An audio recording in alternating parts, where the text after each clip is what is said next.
Labdien, Sālsmaizē! Turpinam sarunu ciklu cilvēkiem, kuriem nekustamā īpašuma tirgus nav vienaldzīgs.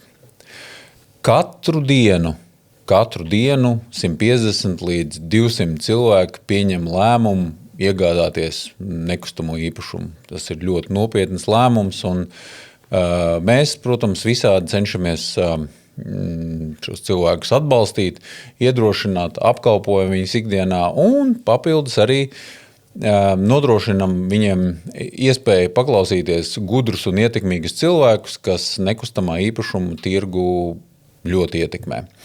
Šodien mums ir savu veidu ļoti augsta līmeņa saruna. Mūsu viesis stāda jums priekšā Andri Piebalgu. Viņš redz, kā mūsu nekustamā īpašuma tirgu iespaido Eiropas līmeņa lēmumi. Un šīs dienas sarunas laikā mēģināšu iedot jums priekšstatu, kā tad tas, ko mēs te redzam, kā mēs plānojam savas investīcijas nekustamā īpašuma tirgu, kā to varētu Briseles lēmumi ietekmēt kaut kādā pārskatāmā nākotnē. Mēs acīmredzot nevaram domāt tur ilgtermiņā, kā tas ir, bet kaut kādā īsā un vidējā termiņā noteikti mēs par to priekšstatu varētu iegūt. Un dzirdēju, ka mēs esam pazīstami, varam diezgan ilgi, droši vien. Es gribētu tev lūgt, lai tu pastāst par sevi tiem cilvēkiem, kas varbūt nav ko dzirdējuši par Andri Piebalgu. Kas ir tas 2 minūšu rullītis, ko pieņemsim tev braucot? Es tādu saprotu, tev tagad bieži jābūt Kijevā, ja? Tu braucot no Polijas uz Kijevu vilcienā, tev kā cilvēks piesēž blakus, un viņš tev prasa, kas tu tāds esi, un kā tu viņam pastāstīt par sevi? Jā, es domāju, ka tas stāsts iznāk garāk kā 2 minūtes. Tas lielākie nopelni man ir neapšaubāmi tas, ka es biju visā procesā, Latvijas iestāšanās procesā Eiropas Savienībā, un es domāju, ka tas ir mans mūža labākais darbs. Es esmu bijis arī ministrs Latvijā, bet tas varbūt nav tas galvenais. Un tad es biju 2 termiņus Eiropas komisārs, vienā gadījumā enerģija, un enerģija ir neapšaubā gan politikas centrā, gan arī nekustamo īpašumu ietekmēt tirgu diezgan būtiski.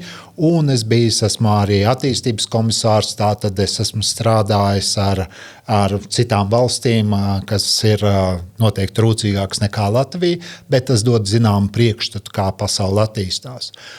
Tagad es strādāju ar Ukrainas, jo Ukraina grib piestāties Eiropas Savienībā, un arī Eiropas Savienība kopumā grib, lai Ukraina pievienojas, un es neapšaubām strādāju ar enerģijas jautājumiem, jo esmu profesors vienā universitātē, kurā man ir visu laiku jāsako tam. Sākot sarunu, gribu pateikt mūsu skatītājiem un klausītājiem, ka mēs mazliet pačalojām pirms šī ieraksta, un mani pārsteidza tavs optimisms, ka es tā kā bažījos par to, ka to 1 miljardu vai 2 gadā, pie kā mēs esam pieraduši, kā tā Eiropas Savienības atbalsta. Kā tagad būs ar visām ģeopolitiskām izmaiņām un to apdraudējumu, kas ir ražotājiem un pelnītājiem Eiropā, un kā būs tā ar to viņu vēlmu mūs balstīt. Un man pārsteidz tavs optimisms par to, cik tu esi pārliecināts, ka pārskatāmā nākotnē tās mūsu perspektīvas no šī viedokļa ir diezgan labas.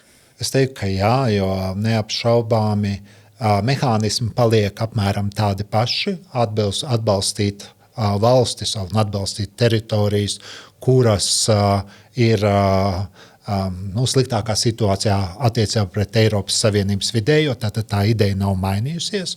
Un tie mehānismi kļūst mazāk birokrātiski, tas arī ir, un nāk klāt Eiropas Savienības aizdevuma politika, tā kā militārai attīstībai, aizsardzības kapacitātes veidošanai. Īsnībā naudas būs vairāk nekā iepriekšējā periodā, viņa, protams, ir jāizmanto, bet šajā ziņā Latvija ir strādājusi pietiekami labi. Tad ir tie negatīvās izjūtas, kas viņas ir viņas bieži vien ir sentimenta radīts. Viņas nebalstās uz objektīviem faktiem. Pavisam nesen tika publicēts pētījums par ķīmisko rūpniecību, kas ir aiztaisīta Eiropā.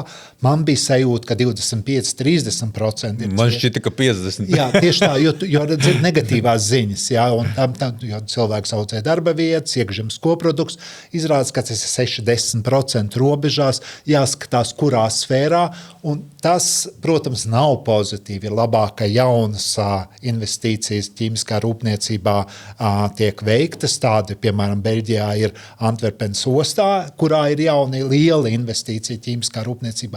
Bet kopumā, ja mēs skatāmies to ietekmi, viņa nav tik dramatiska. Viņa nav pozitīvajā virzienā, tas neapšaubām ir fakts, bet tāpēc teikt, ka šobrīd mēs esam drausmīgā krīzē, ir neapšaubām nepareizi. Kā mēs izskatāmies no Briseles viedokļa? Varētu paraksturot, kā tas iedomātais cilvēks, kas to mūs pieskata, ja tā var izteikties. Ja? Man ir bijis tā iespēja braukt pa brīdim kaut kādi cilvēki, kas tiek sūtīti inspicēt, tur kā te dažādiem sektoriem klājas, un man ir nācies runāt ar cilvēkiem, kas par to nekustamā īpašuma sektoru kaut kādas ziņas vāc un komisijai ziņo, un es vienmēr domāju, kādi ir tie cilvēki, kas tur galā šo apkopoto informāciju saņem, un kā viņu acīs Latvija izskatās? Es domāju, ka pirmkārt, uz Latviju nav tik daudz skatienu, kā mēs gribētu. Tik daudz kā uz Ungāriju nav, ja? Nē, par Ungāriju nerunāsim, tas ir īpašs gadījums. Ungārija, protams, ir īpašs gadījums, un tā ir viena no lielākām krīzes pazīmēm, kas mums varētu būt. Bet, ja mēs skatāmies Latviju, tad viņa ir uzticama valsts ar labu valsts pārvaldi, ar prognozējamu attīstību, un neviena valsts nav bez trūkumiem, bet šobrīd ir īpaši uzmanība Baltijai un Latvijai arī tā skaitā sakarā drošības situāciju. Jo skaidrs, ka Brisele viennozīmīgi saprot, ka Krievija ir drauds, un tāpēc Baltijas valsts ir īpašā uzmanības centrā, jo vismaz tas, kas tiek nopludināts vai runāts sociālajos tīklos, ka Latvija, Lietuva vai Igaunija varētu būt nākamais agresijas upurs, kuram nav pamata, tā ir taisnība šajā mirklī, bet mēs nekad nevaram to noliegt. Tā kā es teiktu, pa Latviju priekšstats ir labs, un tādā ziņā no drošības viedokļa viņi ir arī uzmanības centrā. Saka, lūdzu, vai ir priekšstats tev vai kādiem cilvēkiem, ar ko tu kontaktē, vai Latvija spētu izdzīvot un to dzīves līmeni saglabāt bez šī miljarda vai 2 katru gadu pārskatāmā nākotnē? Tāds pētījums neviens nav veids, piemēram, pētījumu veids, ja Ukraina iestātos Eiropas Savienībā, pat cik procentiem kaimiņu valstīm palielinātos iekšzemes koprodukts un tā tālāk. Neviens nav tādā kategorijā domājis. Latvija ir daļa no Eiropas Savienības, ir līgums, ir noteikti instrumenti, un Latvija ir vienkārši tā daļa. Tādā veidā neviens nedomā, kā būtu, ja būtu, un Latvija nekad nav izteikusi tādu vēlmi iziet no Eiropas Savienības. Tu neredzi to risku, ka mums paredzēto naudu, vai pie tās to naudu, pie kuras mēs esam pieraduši katru gadu, ka viņu pārdalīs, bruņojumam Ukrainai kaut kam, un ka mums būs jādomā, kā kulties bez... Nē, tas, ko tu prasi, ir Eiropas Savienības gan plus, gan mīnus, jā. Eiropas Savienība nav spējīga uz asām kustībām, uz būtiskām pārmaiņām. Tātad tas ir mīnus, lai adaptētos sarežģītā pasaulē. Plusi tā, ka tu vari paredzēt, jo ja tāds instruments eksistē, tad nākamā finanšu perspektīvā viņš būs. Un tad valstis sanāk kopā un viņas vienmēr mēģina paturēt to, ko viņas pazīst, kas viņām ir. Tas nozīmē, ka atņemt no lauksaimniecības vai no struktūrāliem fondiem ir gandrīz neiespējami. Ja? Jo tad skaidrs, ka tev nav budžeta vispār. Un tāpēc tas kompromiss veidojas. Tā kā šī nav tā lielākā problēma, kurai es redzētu, ja? Jo tas ir paredzams un to mēs zinām. kur ir grūtākās lietas, ir tas, ka ģeopolitika mainās, mums vairāk naudas jāiegulda aizsardzībā, mums jāpāriet kādas ir sadarbības mehānismi, tas ir, es teiktu, pirmā un lielākā problēma.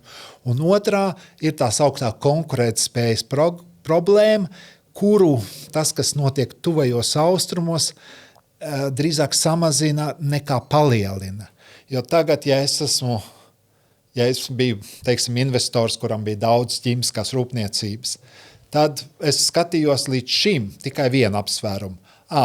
Kur ir cena zemāk? Tātad es ieguldu tur, kura tā cena zemāk. Tad es sāku domāt, kas notiek, ja notiek. Tāpēc man ir izdevīgāk, ka man ir portfelis ar dažādām lietām. Es došu vēl vienu piemēru. Tagad daudzas energokompānijas, kā Katargās, uzteica saviem klientiem, tāpēc, ka tas ir force majeure. Total Energies teica, nē, mēs to nedarīsim, lai arī mēs varētu. Mums arī ir kravas tur, bet mums ir liels portfelis, dažāds portfelis no dažādām vietām. Mēs visus savus klientus apgādāsim. Cena, protams, atbilstoši tam, kāda mums bija noruna, bet viņi, protams, indeksēta un Total Energies neapšaubām būs lielāka peļņa. Bet tas nav tas, ka viņi maina to teicību. Un tāpēc arī par rūpniecību tā attieksme mainīsies. Un paralēli ir, protams, komisija piedāvājusi ļoti drastiskus mehānismus, ka tev vajag ražošanā izmantot vismaz vienu daļu ražots Eiropā. Un viņi diezgan precīzi definējuši. Protams, dalību valstīm vēl tam jāpiekrīt, bet ir tās augtais Industrial Accelerator Act, kurā ir pirmo reizi noteiktas kvotas, līdzīgi Ķīna, Amerika, tu seko tam pašam. Tāpēc tā rūpniecība paliek. Mīnus no šīs pieejas ir, ka iespējams, ka patērētājiem cenas būs augstākas, jo tev nav tas globālā konkurence, kas zina cenas lejā, bet tev toties dod zinām stabilitāti. Vēl viena lieta, ko mēs apspriedām pirms ieraksta, ir ka es ļoti cerēju, ka šī zemestrīce, kas notiek, kad viņa mazinās to Eiropas to radikālo zaļumu, un, diemžēl, tu man apbēdināji pateici, ka mēs no tā vaļā netiksim, jo viss, kas saistās ar ESG, es ceru, ka mūsu klausītāji un skatītāji zina, ko tas nozīmē. Kaut kas cits. Man viņš liekas, kaut kas, vienkārši, es atvainojos, briesmīgs. Jā, vienkārši briesmīgs. Mēs nodarbojamies ar kaut kādām iedomātām problēmām. Jā, tur es tev galīgi nepiekrītu, bet es sāksim ar to pašu galveno. Tagad Eiropa vairs neražo principā ne naftu, ne gāzi, un viņi to nedarīs. Tas ir pilnīgi viennozīmīgi skaidrs. Tad tajā mirklī, ka kaut kur pasaules tirgu naftai vai gāzei ir problēmas, dabas apstākļi, karš vai tā tālāk, mēs maksājam vairāk. Šajā mirklī mēs esam samaksājuši Eiropu kopumā 14 miljārdi, varbūt jau šodien ir 15. miljards. Ja? Tu momentā ieej cenās, un tā konkurētspēja krītās. Tev jāatrod alternatīva. Tā alternatīva ir neapšaubām uz elektrības ražošanu. Un elektrības ražošana tev nav jādedzina gāze vai ogles, bet tev būtu jāizmanto resursi, kas ir vislabāk pieejamais. Tātad vējš un saule un uzkrāšana. Ja tu izveido pietiekamu gudru sistēmu, tas tev funkcionē. Un tagad, man liekas, ir noticis viens labs pavērsiens Eiropas politikā ar to, ka vairs kodolenerģija netiek uzskatīta kā tāds tabū tēma. Ja? Viņa nebija visur, bet principā viņa bija. Tas mums nāk tik grūti. Bet viņi, protams, tev nedod uzreiz, bet tev ir vēl viens enerģijas avots, kurš nav lēts, ja? Neapšaubām nāk ar problēmu. Bet tas tev dod iespēju diversificēt. Ja? Un tas, ko Eiropa varbūt bija ļoti lēna, ka viņa palēni, man liekas, attīstīja baterijas, tās liela izmēra, tas nāk, jo tās cenas bija augstas. Jā.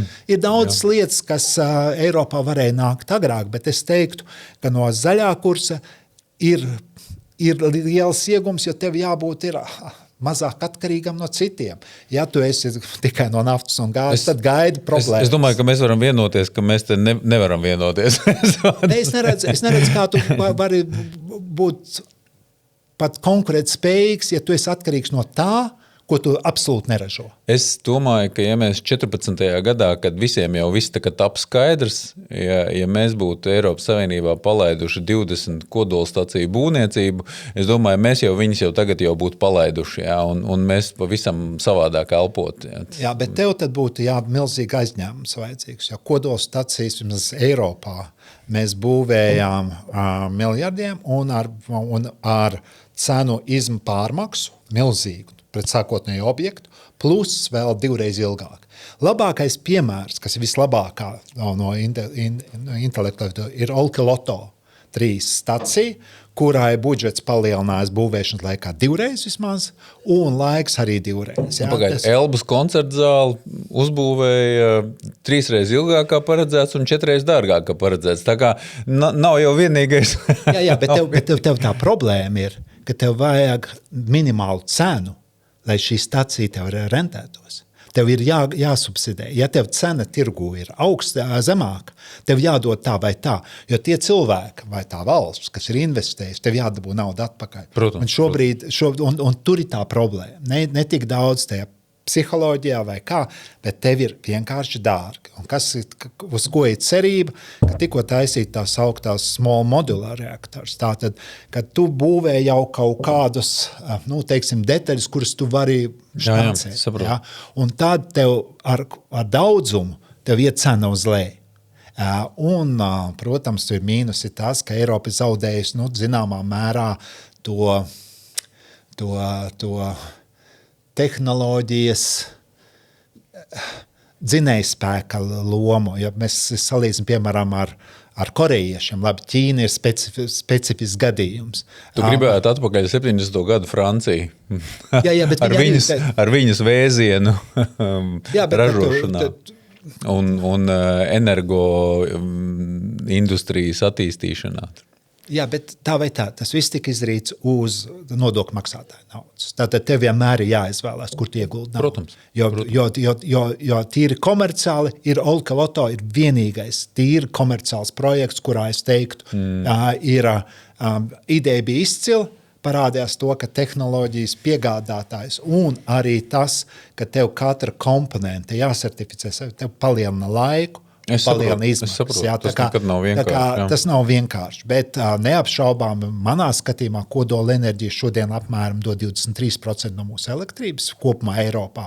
Un izēja no šīs tehnoloģijas vismaz dažās valstīs, tā bija kļūda, tīpaši Vācijas gadījumā, viņiem bija tehnoloģija, viņiem ir zināšanas, un tu nevari atgriezt tik vienkārši. Es minēšu vienu piemēru. Latvijā tiek daudz runāts, kāda būs kodolstacija. Tev vajag vismaz 3 komponentus, lai tas būtu. Pirmais, tev vajag likumdošanu. Igauni tagad sākusties. Otrais, tev vajag izglītots cilvēks. Un tas ir vislielākā grūtība, jo, ja tu attīsti kodola tehnoloģiju, tev ir jābūt studentiem universitātē, un cerība arī, ka tie studenti strādās šeit, nevis kādā citā valstī. Un tad tev vajadzīga arī nauda. Jo tev ir skaidrs, ka tev ir jāiegulda kapitāla ieguldījumi milzīgi salīdzinot ar to, ko tu dabūsi atpakaļ. Tā ir ilgtermiņa investīcija. Tas nav vēja parks, kuru tu vari relatīvi ātri dabūt atpakaļ.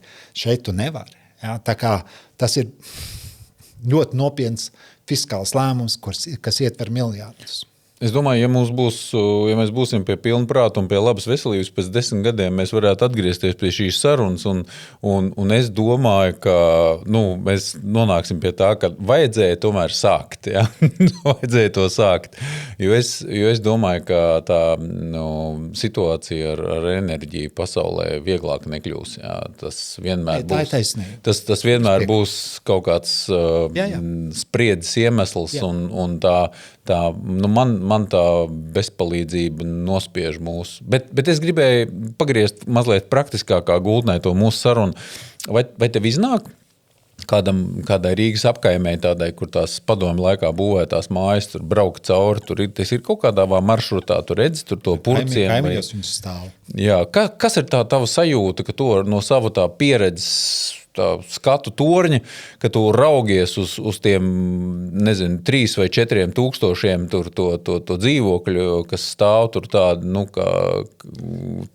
tāda arī stāv visu to siltumizolāciju un tehnisko stāvokli, kāda viņi bija pirms 30 vai 40 gadiem. Kā tu uz to skaties? Ko tu par to domā? Es esmu pārsteigts, ka viņi vēl stāv. Un tas man ir tas pārsteigums, jo ir skaidrs, ka apstākļi šajās mājās ir nekomfortabli. Jā. Cilvēki var dzīvot, neapšaubām labāk ir jumts nekā nav jumta. Bet gan materiāls, kas ir izmantots, gan arī viss, teiksim, komunikācijas, labāk būtu viss šīs mājas vai nu nojaukt, vai pārbūvēt, lai tie dzīvokļi būtu kvalitatīvi tādi, kā cilvēkiem būtu pelnījuši. Jā. Es saprotu, ka tas maksā naudu, jā, bet tur ir divas problēmas. Jā. Bet saka, lūdzu, ko mēs esam izdarījuši nepareizi? Kad tu pirms 20 gadiem tu sāki Eiropas komisijā, jā? Kad tu redzēji priekšā to ārprātīgo naudas daudzumu, ko Eiropa mums atsūtīs pa šiem gadiem, jā, un kad tu redzēji visas tās iespējas, jā, tu taču nevarēji iedomāties, ka tagad 2026. gadā tas purciems vai tā imanta ir tāda, kāda viņi ir, ka mēs neesam spējuši kaut kā to siltuma laišanu ārā pa logiem un pa sienām kaut kā novērst. Es domāju, ka tā pamatproblēma ir jāskatās padomu laika psiholoģiskā ietekme. Tā tad attieksme pret nekustamo īpašumu. Es esmu redzējis, kā attīstās Mārupa. Tā kā es dzīvoju tajā pusē, Mārupa ir pasaules centrs manā skatījumā. Kas tik tur nav? Un neapšaubāmi tas saistās ar to, ka tie cilvēki, kam interesē, kuri redz nekustamo īpašumu kā vienu no dzīves mērķiem, to arī dara, investē, būvē. Jā, bet tas nekādi nesamazina mūsu gāzes rēķinu. Jā, tas, ka Mārupē kāds māk dzīvot un māk pelnīt. Kāpēc tas samazina gāzes rēķinu? Rīgas apkaimi, tas gāzes rēķins, viņš paliek tāds, kāds viņš ir. Nē, kopumā mazāks. Tas samazina, ja tev iziet un ir jau arī tomēr cenu ietekme. Es domāju, tas procents, kas Rīgā ir dzīvokļu māja nosiltināta, vienkārši ir katastrofāli. Nosiltināšanā problēma ir juridiska. Jā. Tātad pirmkārt privatizācijas rezultātā mēs ieguvām īpašniekus, kam neinteresē tas, kā dažādu iemeslu dēļ, un tātad tev diezgan grūti administratīvi teikt, jums būs jāsiltina jūsu māja. Bet saki, lūdzu, kā tavuprāt mūsu Brisele mīļā skatās uz to, ka manā uztverē liela daļa cilvēku, kas dzīvo šajās bēdīgajās mājās, viņi tomēr ir tādi, par kuriem pašvaldībai un valstī vajadzētu rūpēties.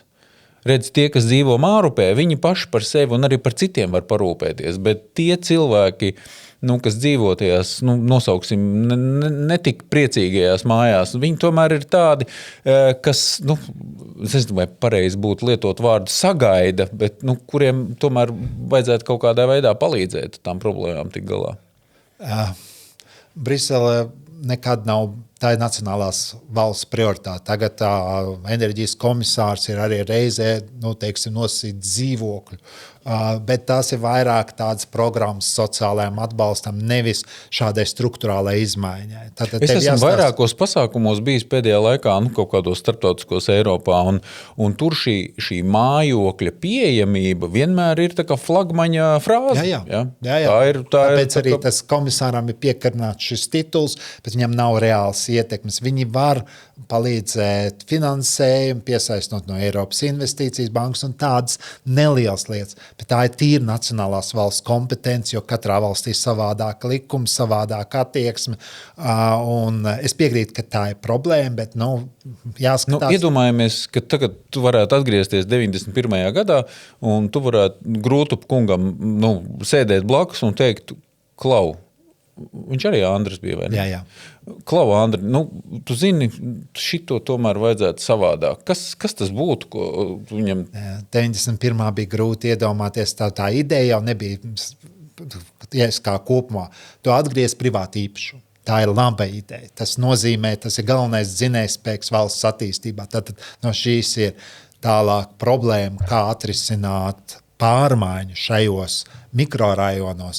Tā ir, kas valstī jālēm, un kurai būtu jāatrod labs risinājums vai radot kaut kādas īpašas privilēģijas nodokļu ziņā un tā tālāk, stabilas, ilglaicīgas, kad tu ej investē un tev ilgākā laikā, vai tev jāatrod cits mehānisms. Es nedomāju, ka tam būtu jābūt negatīvajam mehānismam, ka cilvēku sodi, ja viņš dzīvo tajā mājā. Tā kā es teiktu, ka ir jābūt pozitīvam mehānismam. Un ir pozitīvā mehānisma piemērs Norvēģijā, gandrīz visas automašīnas, kas tiek pārdotas privātēm, ir elektroautomobīļi. Un, ja apstāmies to procesu, kā viņi to panāca, viņi regulāri deva nodokļu atlaides cilvēkiem, un vēl dažas, teiksim, papildus lietas nāca. Bet tas cilvēks sarēķina, ka viņam ir lētāk nopirkt to elektroautomobīli, pat samaksājot vairāk, nekā turpināt to, ko viņš darīja. Un tā bija pozitīvā iniciatīva. Tas nebija to, ka degvielas cena ir augsta. Tas tā nestrādā. Cilvēks ir orientēts uz pozitīvu emociju. Un tas nozīmē, ka vajadzētu radīt pozitīvas emocijas nevis mājai, bet cilvēkiem, kas dzīvo tajā mājā. Jo tad tas stāsts ir tāds, ja mēs iesiltināsim māju, mēs maksāsim mazāk. Dažreiz tas ir pareizi, dažreiz tas ir nepareizi. Pareizi būtu nojaucam šo māju un būvējam jaunu vietā, vai uzbūvējam jaunu, pārējam tur, un to veco var jaukt nost. Ja tev tagad Rīgas mērs prasītu padomu, es neņemtos. Es neesmu nekustamā īpašuma eksperts. Tas neapšaubā. Bet domāšanai jābūt šādā virzienā. Man šķiet, ka viss to, ko tu saki, ir izmēģinājušies N reizes, un Rīgā tā siltināšana kā neiet, tā neiet. Siltināšanu tu nevar atraut no nekustamā īpašuma vērtības un iniciatīvu un stimuliem, lai tu mainītu to. Ja tu ej kā mājai, ir ārkārtīgi grūti, kā jau saku. Tātad tev ir pieejama programma, lai māju siltinātu. Mēs savācamies kopā, mēs siltināsim māju un tā tālāk. Ir diezgan grūti, vismaz daudziem, atrast to iniciatīvu, to pozitīvo priekš viņiem, kas viņiem strādā uzreiz. Un tas mehānisms nav veiksmīgs. Laukos tas strādāja labāk. Tas neapšaubām bija, jo cilvēki vienkārši tuvāk kopienu, viņi labāk var izdiskutēt. Šeit tā kopiena neveidojās. Rezultātā tas mehānisms nestrādā. Bet tev jāskatās, ka katrs no mums ir individuālists. Es gribētu parunāt ar tevi par valsts lomu īpašumu tirgū. Kā tu redzi, kā Latvijā ir šis balans starp privāto iniciatīvu un valsts un pašvaldību iniciatīvu? Un kā tev šķiet, kā mūs finansiāli Brisele mēģinās ietekmēt nākotnē šo proporciju? Kāpēc es tev to prasu? Jo pēdējā laikā aizvien vairāk dažādas funkcijas cenšas pārņemt valsts. Ja? Es jūtu ar muguras smadzenēm to, ka zinām kategoriju cilvēku, kas Latvijā ir iemanījušies šeftēties ar kopīgo naudu. Ja? Viņi aizvien vairāk sfēras cenšas paņemt sev. Mēs ejam tādā Amerikas demokrātijas izpratnē, nevis tur republikāņu virzienā, ja? Maza valsts, ja? Privātā iniciatīva un tā tālāk. Bet mēs ejam tā kā pretējā virzienā un diezgan lieliem soļiem. Kā tu redzi, vai man ir maz ilūzija, ka mēs Latvijā paši varam atkoriģēt šo kursu, jo mēs esam diezgan inerti un paskaties. Es neredzu, ka Brisele tur kaut ko darīs. Vai tu redzi, ka mums kāds tur no Briseles puses pateiks, jūs ejat nepareizā virzienā? Nē. Pirmkārt, tas ir liela drosme to pateikt. Jā. Tas ir pirmkārt. Jā. Tad tev jāveic noteikti pētījumi un tev jāsaprot, kas notiek un ko varētu ieteikt. Ir, protams, kaut kādas rekomendācijas, kas nāk no Briseles, bet viņš nekad nenāk tik jūtīgos jautājumos, jo tad jautājums ir, priekš kam te ir nacionālā valsts. Bet tas, ka likumdošana Latvijā būtu jāmaina, ir labs piemērs, piemēram, Jūrmala, kurā es ļoti cienu, bet ļoti daudz naudas aiziet sociāliem. Bet ir taču valsts sociālā sistēma. Jūrmalai būtu drīzāk jārūpējas par to infrastruktūra, kas padara tevi interesantākas investīcijas un tā tālāk. Ja? Tas nozīmē, ka likumdošana īstenībā dzen, tā kā tu saki, tur, kur politikā ir vislielākā atdeva. Vislielākā atdeva ir caur pabalstiem un palīdzību individuāliem cilvēkiem tieši naudas formā, bet labāk būtu infrastruktūra vai arī individuālai iniciatīvai. Tas būtu virziens, kas būtu jādara. To, protams, nevar izdarīt uzreiz, bet tev nevajag iet šajā procesā, kurā mēs esam tālāk. Bet Brisele tu nejauksies. Bet tas, ko tu saki, visiem tiem cilvēkiem, kam rūp, ka tam privātajam dot lielāku teikšanu un lielāku noteikšanu, ka cerība, ka palīdzība nāks no Briseles atkoriģēt tās jocīgās lietas Latvijā. Tā ir jāizmirst. Tā ir jāizmirst. Ir jādomā pašiem, kā izkulties. Es nekādā veidā neredzu, kā tas ir. Jo varbūt Latvija tajā ziņā ir arī uzklausīt šādus priekšlikumus, bet ir dažas valsts Eiropas Savienībā, kas pat negribētu dzirdēt par to tēmu. Tā kā tas nav iespējams. Tas tiešām, ja kāds Briseli gribētu pārliecināt, ka tas ir jādara, es teiktu, Dieva dēļ nedariet to, jo tas ir... Paskaties, pēdējās ziņas klausoties, man nav perfekta zināšana, bet es apmēram tā apgrābstīju pieejamos datus, ka 200 līdz 300 miljonu katru gadu mēs kā valsts ieguldam kaut kādu IT sistēmu pilnveidošanā un veidošanā no jauna. Ja? Un es prasīju vienam cilvēkam, kas diezgan tuvu tām lietām stāv, es saku, ja tā visa tā lieta notiktu, tik tīri tā kā bērna asara, ja?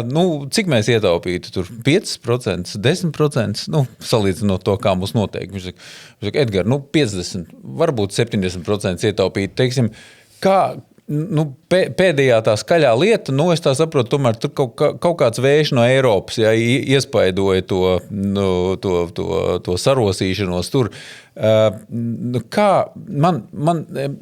Es skatos uz kaut kādu zinām, tā kā apburto loku. Es redzu savus klientus, kas nemaksā nodokļus, tāpēc, ka nauda tiek izpļakarēta, un savukārt tā naudas izpļakarēšana veicina atkal nodokļu nemaksāšanu. Ja? Un es nesaprotu, kā no tā apburtā loka tikt vaļā. Un tu man apbēdini, sakot, ka palīdzību no rietumiem varam negaidīt. Ja?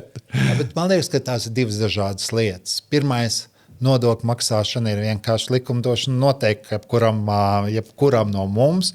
Un vienmēr mums liksies, ka mēs būtu varējuši šo naudu izlietot labāk. Bet tev jānomaksā, tāpēc, ka tā ir valsts pamats, tev jācentralizē līdzekļi, tā ir viena tēma, un tas nav nekāds, ka to naudu izpliparē kaut kāds arguments, lai nemaksātu nodokļus. Jā, tas ir mans pilsoņu pienākums un arī būtība savā ziņā. Ja es uzskatu, ka šeit izpliparē, brauciet uz Vāciju, brauciet uz Angliju, brauciet uz Ameriku. Jā, tas nav arguments. Otrs par to, ka nauda izlietošana var būt labāka, neapšaubām tas ir valdības uzdevums un parlamentu uzdevums, lai tās sistēmas, ko veido, ir sakarīgas. Un tā problēma, kas man ar vienu liekas Latvijā, bet es neesmu eksperts, ir tas, ka mums ir valdība, kurā katra ministrijai ir sava partijās aizmugure, un rezultātā ir sadrumstalotība. Katrs strādā ar savu sistēmu, pat ja pieņemot, ka viss ir pilnīgā kārtībā no iepirkuma viedokļa, pat tad viņi ir neefektīvi. Un tas ir jāmaina. Neapšaubām arī tas stāsts ap Rail Baltica. Tas arī ir interesants stāsts, ka mēs ar vienu īsti nesaprotam, kurš pieņēma lēmumus. Un ja kāds saka, ka mums vajadzētu dzelzceļa līniju caur Rīgu tikai tāpēc, lai igauņus un lietuviešus varētu atvizināt uz Rīgas lidostu, es teiktu, tas ir izdarāms, bet tas ir padārgs prieks. Un mēs nevaram izslēgt, ka daļa igauņu nebrauks uz Tallinu, lai iekāptu stacijā vai uz Viļņu, bet viņi brauks ar automašīnām tā vai tā. Ir dažas lietas, kur mēs neesam vienkārši profesionāli. Mums ir vajadzīgs, lai valdība būtu vairāk profesionālāka un vairāk strādāt kā viena vesela valdība. Un jācer, ka nākamās vēlēšanas to atnesīs. Vismaz tādai cerībai vienmēr ir jābūt. Es nezinu, vai tev šī tēma patiks, bet tas bija 16. vai 17. gads, kad tu pārņēmi Vienotības grožus. Un ja tu tagad paskaties apakaļ uz to laiku, ko tu darītu savādāk, vai ko tu aicinātu savus partijas biedrus. Es tagad negribētu iet politikā. Es gribētu tādu lielo bildi saprast, kā tu domā par to, kāpēc mēs tik dramatiski zaudējam savu konkurētspēju vai to attīstības ātrumu salīdzinot ar kaimiņiem. Tas ir stāsts, ka mēs salīdzinot ar Igauniem vai Lietuviešiem zaudējam. Katra valsts ir savādāk. Mēs skatāmies pēc dzīves kvalitātes. Latvijā ir relatīvi laba dzīves kvalitāte. Pieņem, ka Igaunijā un Lietuvā tātad, bet tas stāsts ir, ka mēs vienmēr esam aiz lietuviešiem un Igauni. Mēs viņus uzvaram basketbolā, mēs vairāk dabonam vairāk medaļas. Nē, tu man noliku uz lāpstiņām, protams, basketbols. Es skatos vairāk no tāda viedokļa, ka es tev pārtraucu, ka, piemēram, Rīgā mēs ar piepūstiem vaigiem, milzīgi piepūli varam kaut kādus 1000 līdz 1500 jaunus dzīvokļus pārdot cilvēkiem katru gadu. Ja? Lietuvieši vēlni tādi, viņi starp 5 un 7 tūkstošiem. Ja? Igaunijā nekustamie īpašumi caurmērā maksā 2 reizes vairāk nekā, kas liecina par kaut kādām lietām. Igaunijā ir dārgāk 2 reizes. Jā. Tas nozīmē, ka viņiem mazāks pieprasījums. Tas nozīmē, ka viņiem ir lielāks algas. Tas nozīmē, ka viņiem ir mazāks piedāvājums. Nē, viņiem piedāvājumi vispār nav nekādas problēmas. Tur viņu attīstītāji ir tik jaudīgi un ražīgi, ka viņi tie ir apsēduši mūsu tirgu. Ja? Viņi nosmeļ to, dzīvo pie mums. Viņi nosmeļ to krējumu. Es vienkārši gribēju tevi izprovocēt uz sarunu, uz atskatīšanos atpakaļ un padalies lūdzu ar savām sajūtām. Kāpēc ir tagad tautā cienīt un mīlēt mākslinieki, kas tagad draud nākt mūsu palīgā taisīt politiku, jo mēs esam iebraukuši kaut kur pilnīgi auzās. Ja? Mēs neesam iebraukuši auzās. Kas tavuprāt ir tas, kas viņiem dod to pamatu tagad pārslēgties? Politiskās ambīcijas. Tas ir vienīgais. Tas ir viņu personiskās politiskās ambīcijas, kas ir pilnīgi veselīga lieta, ka viņi nāk iekšā. Ja viņi būtu nodefinējuši arī kādu programmu, tad es teiktu, būtu labāk. Bet ja mēs sakam, ka pārdarbība pret sievietēm mēs varam izbeigt, ja mēs tām sievietēm apsiesim melnas jostas, tas ir nedaudz vienkāršot tā lieta. Jo es teiktu, ka jāskatās ir objektīvi. Lietas var būt labākas, tā kā tu saki. Neapšaubām ir vajadzīgs saprast, ja mēs gribam attīstīt nekustamo tirgu, kādas atšķirības starp Lietuvu un Igauniju. Es te bišķi kariķēju, sakot, ka viņiem nav piedāvājums. Kas ir tie instrumenti, kas strādā? Kas nestrādā. Un tad tu rādi, ja tu uzskati, ka tā ir prioritāte. Ja tā nav prioritāte, lietas mierā. Bet manā skatījumā nekustamā īpašuma attīstība ir visa pamats īstenībā. Jo paldies tas rada, bet tā ir, jo tas rada man piesaist noteiktai vietai, noteiktam darbām, interesē, pelnīt un arī visam tam, kas latviešiem ir dārga no kultūras un identitātes. Tas viss saistās ar to, tāpēc mēs redzam, ka ir cilvēki, kuriem ir dzīvoklis Rīgā, viņiem ir lauku māja, viņi pilnīgi jukuši varētu teikt, ka viņi nesās tos kilometrus turp un atpakaļ, lai tu nopļaut zāli. Bet tas ir iekšā, un tas ir tas, kas padara tādu valsts, kurai ir relatīvi maz iedzīvotāji, ļoti stipru un pamatīgi. Bet ja es tomēr mēģinātu no tevis izčīkstēt to, kas tas bija pirms 10 gadiem, tas viss ir mainījies.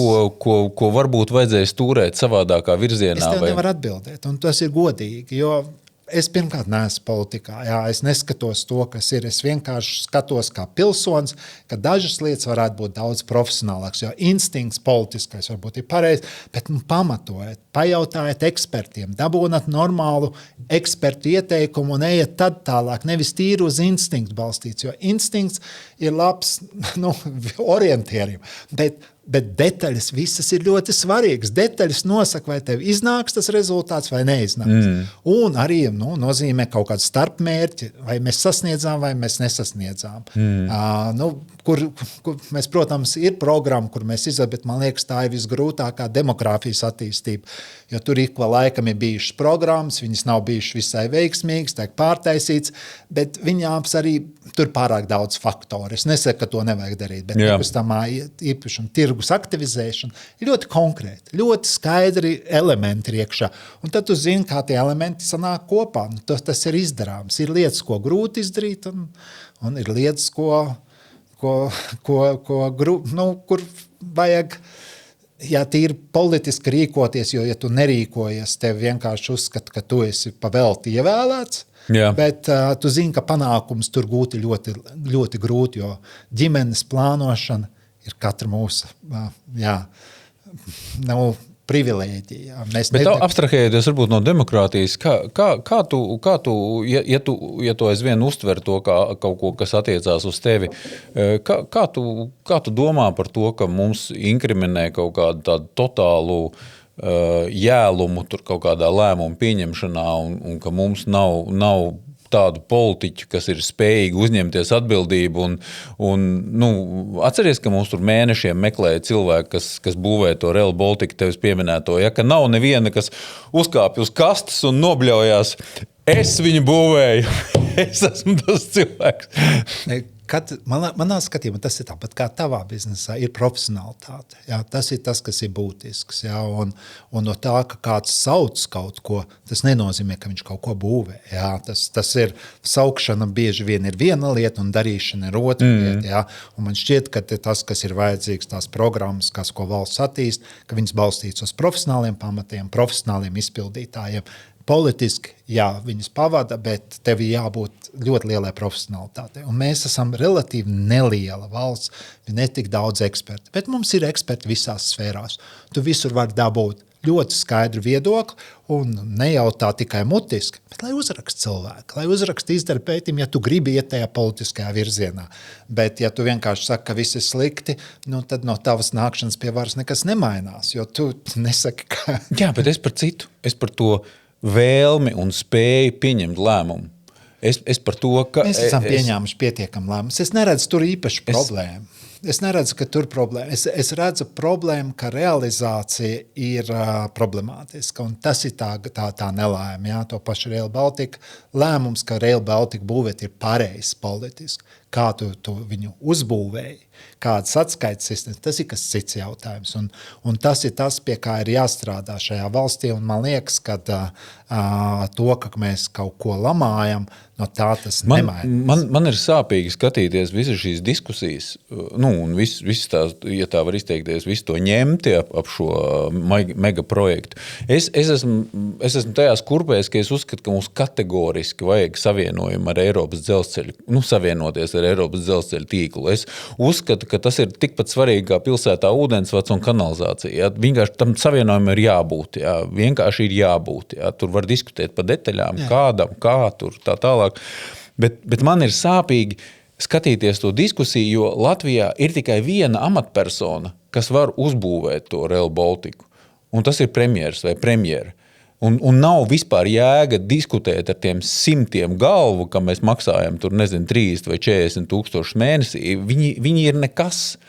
Jo pie mūsu sistēmas, kad katrs ierēdnis var torpedēt šo projektu un katrs iestādes vadītājs var viņu saskaņošanu ievilkt uz mūžu, jā, ir tikai viena persona, kas var paņemt, izsaukt to cilvēku, kas bremzē kaut ko, palūgt viņu vizītkartu un pateikt tā, kas tu mums tāds esi? Tu esi šitāds priekšnieks, klausies, vai es rīt redzu to lietu saskaņot, jā, vai es no tavas vizītkartes izsvītroju tavu vārdu uzvārdu un ierakstu tur citu, kas to izdarīs. Tev vajag likumu, kas nosaka. Tāpēc, piemēram, kas mainās no Eiropas puses, jā, par daudzām lietām, ir tīpaši enerģijā, tev nosaka maksimālo laiku, cik ilgā laikā tev jābūt atbildes. Jā, tātad, lai tev projekts saņemtu saskaņojumu. Vai noliegumu, jā, bet tev ir laiks. Un tas Tu domā, ka šo var risināt mūsu valstī ar likumu? Savādāk nevar, savādāk tā ir diktatūra. Tā ir tā problēma, jā. Tev ir vajadzīgs likums, un tas dod premjeram, piemēram, tiesības izdarīt to un to. Es vairāk par testosteronu trūkumu. Man šķiet, ka, man liekas, es nezinu, varbūt tev ir alerģija pret to uzvārdu, bet es domāju, ka Orbāns uzbūvēt 1-2, ja, šo Rail Baltica. Orbāns savu valsts padarījis pa Krievijas vasalu. Tas ir visbriesmīgākais, ko var izdarīt. Tā ir valsts, kura pilnīgi nefunkcionē bez Krievijas. Tas tad ir kļuvusi pa Krievijas provinci. Viņa jau nav vienīgā. Nē, viņa ir vienīgā. Viņa tiešām ir apzināti to dara. Jo tu skaties, viņiem atkarība gan naftai, gan no gāzes pieauga par trešdaļu. Tu pilnībā aizēji. Kodolstacija būvē Krievi. Vēlēšana kampaņa taisa Krievi. Ja? Tu pazaudē neatkarību. Tu vari runāt par daudzām lietām, varbūt, kur tu redzēsi pozitīvo, bet politiski tajā valstī ir grūti dzīvot. Kāpēc cilvēks šobrīd ir sašūmējušies? Ne jau tāpēc, ka ekonomiski tur ir ļoti slikti, jo Eiropas nauda jau tāpat nāk. Ja? Ne, es neesmu Ungārijas patriots. Bet tas ir tas jautājums, ka... Es par spēju pieņemt lēmumus. Jā, vienmēr demokrātija ir savs mīnus, un man arī patīk izlemt pašam, bet... Starp citu, kā tavuprāt izpaudīsies tā, ja tā var izteikties, urbanizācija Latvijā?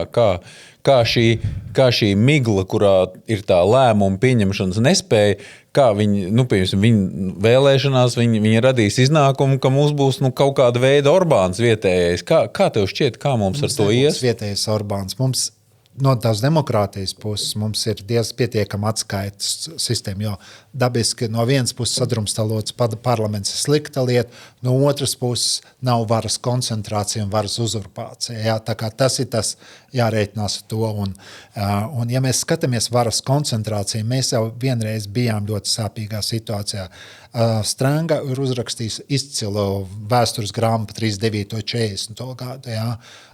Ulmanim bija absolūta vara, jā, un viņš pieļāva visrūpļāko kļūdu, ka viņš atzina to pārējais valdību, ko viņš iecēla. Jā, tajā grāmatā viss parādās, kā mēs aizgājam pie tā pat ļoti centralizētu varu. Jo man šķiet, ka tas, kas ir svarīgākais, ir būt neatkarīgi. Es neesmu diktatūras piekritējis. Un, protams, ir jābūt ļoti daudz draugiem. Tā kā es visiem varu ieteikt izlasīt Strangas monogrāfu, viņi labi lasās, viņi labi uzrakstīt, bet tur parādās dažas lietas, kuras šodien ir ļoti daudz sarādāk, un kuras teiktu, ka Latvija bija konsekventa. Mums ir daudz draugu, daudz paziņas. Mēs strādājam lielākā ekonomiskā telpā, un no tā mēs tikai iegūstam. Un tas laiks mēs savā ziņā bijām nolēmti, bet tas nenozīmē to, ka mēs nedarījām rupjas kļūdas.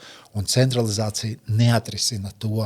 Jā, tu man pārprati. Es negribu ka kāds uzurpē varu. Es gribu teikt, ka tas, ko es gribu teikt, kur tu, lai man nepārprot.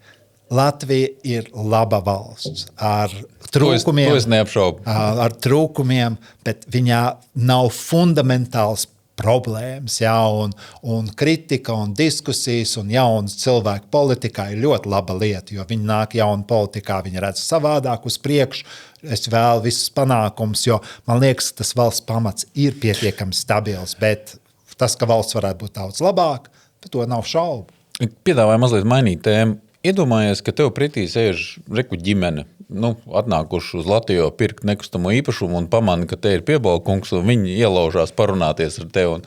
Un viņi tā skatās uz tevi un saka, viņa 2 bērni, suns kaķis, jā, mums parakstīt to kredītlīgumu ar banku uz 30 gadiem, pirkt to nekustamo īpašumu. Kā tev šķiet? Latvijā vai tomēr labāk Spānijā? Vai kā? Pievalkungs, ar jūsu redzējumu, ar jūsu pieredzi, ko jūs mums ieteiktu? Es ieteiktu Latviju, bet jāņem vērā mans vecums arī bišķiņ, ja? Jo Latvijā manā skatījumā ir vislabākā kombinācija drošība, vide un servis. Ja? Tā ir visas tās kombinācijas, lai būtu patīkama dzīve. Jā. Tā kā es ietu šajā parāda verdzībā, tas nenozīmē, ka es pieņemu pirmo piedāvājumu, jāstāstās, bet es neapšaubām to darītu, jo jaunai ģimenei tas ir izcila iespēja, kas ir radīt tomēr, ka tā valsts atguva neatkarību, un tas būtu jādara, un labāka vieta nav pa Latviju. Protams, ja kādam nepatīk tas, ka gada laika mainās, man tas patīk. Kādam nepatīk, varbūt, kad ir pamaz, restorānu un tā tālāk dabiski Parīze un Londona ir kaut kas cits. Bet manā skatījumā ir ļoti labi balansēts tas, ko mēs visi skatāmies. Drošība, vide un kvalitāte dzīves. Ja?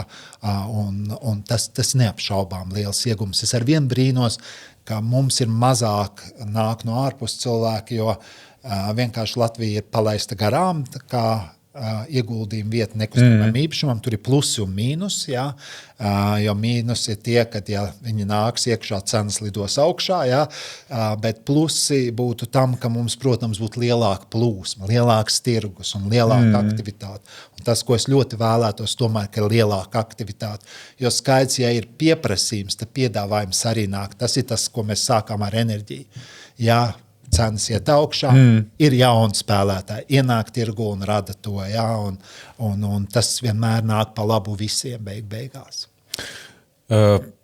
Kā tev šķiet, vai tīri no finansiāla ieguldījuma viedokļa vai nekustamā īpašuma pirkums šobrīd Latvijā būtu labs ieguldījums, skatoties kaut kādā pārskatāmā nākotnē? Kā tu to redzi no sava skatu punkta?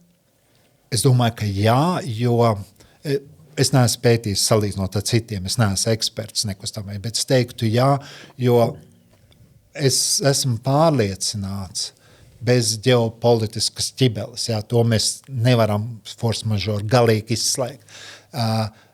Latvijas dzīves telpa ir pozitīva no visiem viedokļiem, jā, kā jau es teicu, mums ir labs pamats, visi tie pamata kritēriji. Nav neviena pamata uzskatīt, ka viņi pasliktinātos. Tas neapšaubām nav tas stāsts. Un, ja mēs skatāmies, piemēram, klimata izmaiņas, klimats te būs ar vien labāks un pateicīgāks. Jā. Nē, viņš ir stabilāks. Mums nav nekādas kataklizmas, mums ir ļoti patīkams tas dzīvesveids. Tā kā es teiktu, ka tas īpašuma cena augs, jo tā dzīves telpa ir ļoti pateicīga tam. Un mums arī ir labi, ka tas pamatā gan Ziemeļvalsts, gan Baltijas valsts. Tā kā es teiktu, ka jā, jo es neredzu nevienu faktoru, izņemot šo kataklizmu, kas samazinātu nekustamā īpašuma vērtību. Jā. Tā kā es domāju, ka jā. Mūsu laiks iet uz beigām. Pirms es tev uzdošu pēdējo jautājumu, gribētu tev paprasīt, varbūt ir kaut kas tāds, ko es tev nepajautāju, ko tu gribētu apspriest. Es saprotu, ka vienmēr ir daudz tēmas, kuras mēs skārām, jā, bet es gribu teikt, ka es neesmu mēģinu kaut kādā veidā spēlēt optimistu. Es balstos no pesimistiskiem signāliem, bet es skatos detaļās. Es neesmu eksperts visās sfērās, jā, tas neapšaubā. Bet, ja es skatos uz tām pamatlietām, es zinu ciparus, es zinu tendences, un mani grūti būt apgāsts dažās lietās, jo es to zinu. Tāpēc arī tas Latvijas novērtējums, viņš nav balstīts uz emocijām vai uz patriots, bet tās ir realitāte, kāda ir, un realitāte, dažiem varbūt nepatiks tas, ka Latvija ir izdevusies laba valsts, kura var būt labāk, stipri labāk, bet neapšaubām nevar teikt, ka viņā ir fundamentāli trūkumi. Prieks. Es gribu sarunas noslēgumā pajautāt tev sekojošu lietu. Vai tavuprāt Latvija izmantoja to, cik pazīstams tu biji tajos Eiropas komisijas laikos pasaulē, cik daudzu valstu cilvēki tevi zināja un kādas tev iestrādes bija sadarbībā ar dažādu valstu valdībām? Vai tu nejūties tā, ka savā veidā tu esi tāda Latvijas neizmantotā iespēja? Un es tev atzīšos, es pat ar tevi neskaņojot ar vairākiem augstos amatos esošiem cilvēkiem par šo runāju un prasīju, Klau, kāpēc mēs kā Latvija neizmantojam Piebalgu kungu, kur tik daudz cilvēku zina un tik plašā, milzīgā reģionā, kur tā Eiropas nauda kaut kā darīja labas lietas. Un man ļoti ieķērās prātā viena tava partijas biedra teiktais, tā laika partijas biedra teiktais, ka viņš teica, zini, mūsu te partijā mēs katrs pa sevi, ja? Mēs te citus tāpat vien neatbalstam.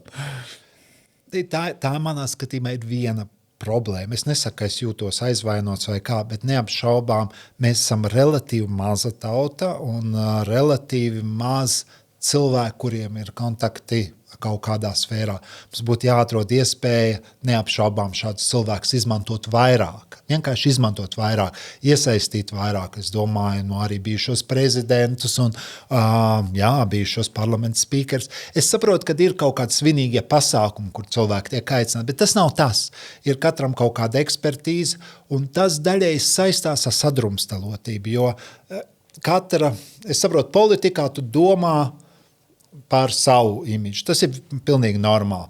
Bet tu vari piesaistīt konsultantus vai vienkārši padomdevējus, bet priekš tā tev vajag arī programmu. Ja tev vajag zināt, ko tu gribi sasniegt, un tad tu izmanto ekspertīzi. Ja? Tā kā tās ekspertīzes izmantošana ir neapšaubāmi tas, kur Latvijai ir jāmācās, ja?